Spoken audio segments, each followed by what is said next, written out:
Change direction day on a Saturday. Empty gym, always nice. About 12 o'clock, so midday. Good time to get a workout in for me. I am not a morning lift person.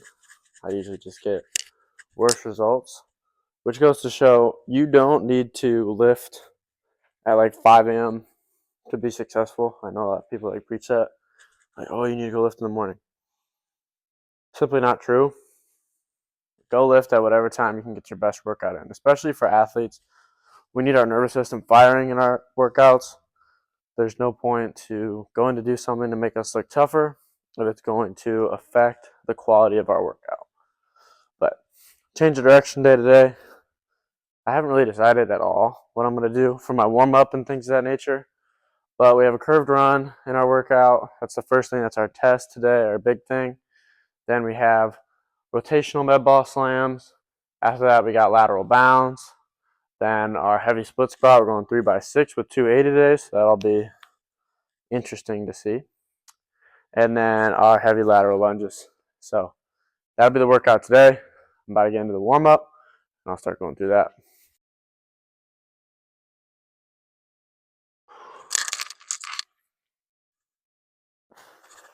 So 2 minutes again right there. These are getting a lot easier, which makes sense because of the easiest ones. Now let's say we get 2 minutes on my bent knee one, and 1:30 is my goal for curling my toes, low heel.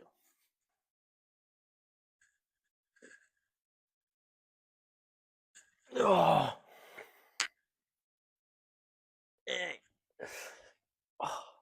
2 minutes again.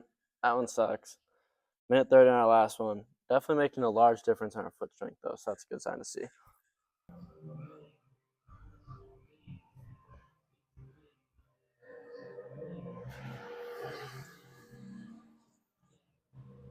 Got our 1:30 on that one. So got all of our goals today. That's sweet. A lot of foot strength is definitely being developed, which I think will be a key later on to really get some huge gains in our speed. 90s. Pretty tight. Also at first with my hamstring like MCL issue that I had, sometimes I notice that pull just at the very beginning. And then once I kind of get looser, it kind of goes away. I'm really not sure what it is.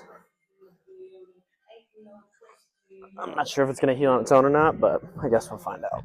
And hamstring catches to warm up our posterior chain.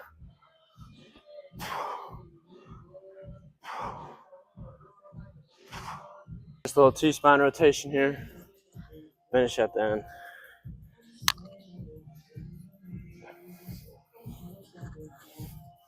Sweet. Now we'll jump into all of our rotational warm-up. So rotational today, I'm doing a crossover change of direction drill. Lateral wise, I'm going to do lateral hops, something small, more ankle than anything, but something light that's lateral. And then for our linear movement today, I'm going to do, let's see, I don't want to do snap lunges. I'll probably do, I'll do some straight leg bounds today, nothing crazy. Sounds good, sounds like a decent warm-up.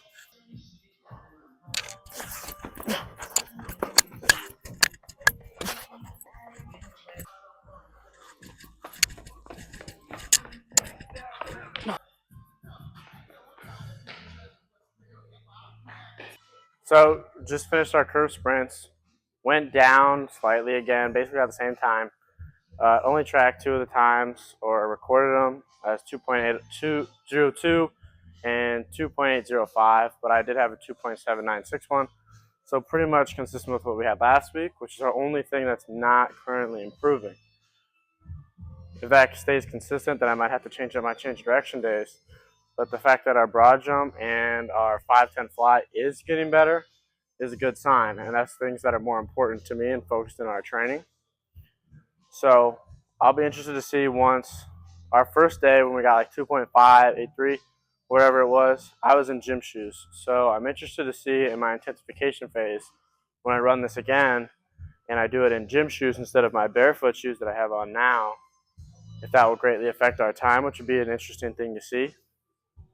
And then we'll kind of know what the difference is, because we're getting around the same time with our barefoot shoes, but we are getting better times in our 510 and broad jump in barefoot shoes still. So I wonder if we put gym shoes on for those as well, because I will be in my intensification and power phases, if my time will also go down and my broad jump will go up with the change of those shoes. So that'll be something interesting to see.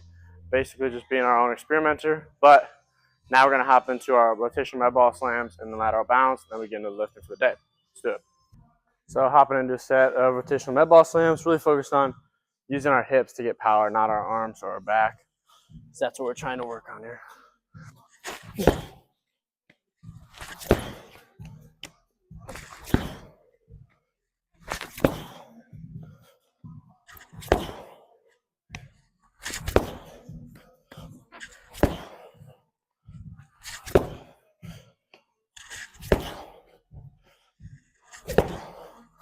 Sweet. Great thing about med balls, you can get a very high force out of them, but they're very low intensity. It's not going to affect you much farther in the workout or in the next day. It's really all concentric movement, which is a great reason to use ballistics. Hopping into our lateral bounds. So we're doing them for quickness right now, which is almost an extensive plyo or something that we're not good at either. So it's a weakness for me being quick off the ground, and it's more extensive because we're not getting a whole lot of force out of it or anything like that. It's lighter. Now in my intensification phase, power phases, if I want to make it more apply to me, very simple change, just do it for distance and try and explode out as much as possible, and that can be our change.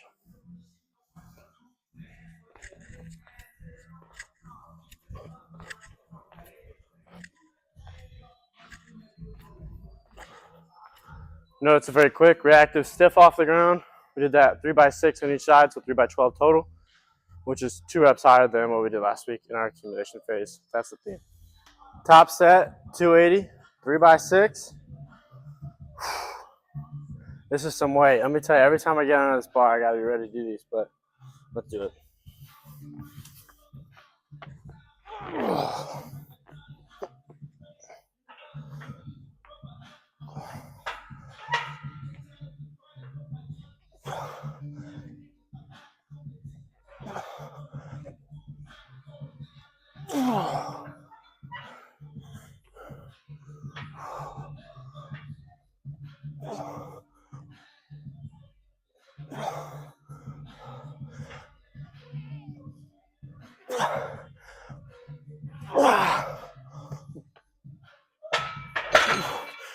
Woo!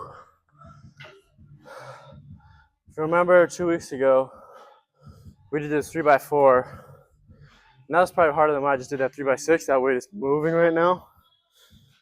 It goes to show how little you need in terms of actual just strength training when you're doing speed and all those other things, because speed, plyos, power will all transition to strength.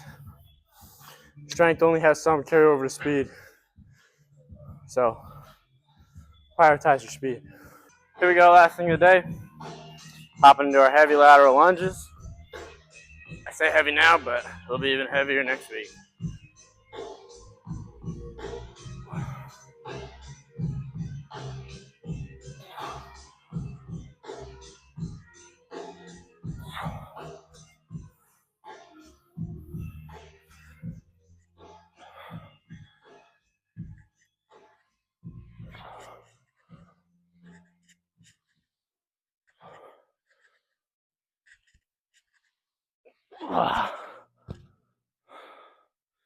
Sweet.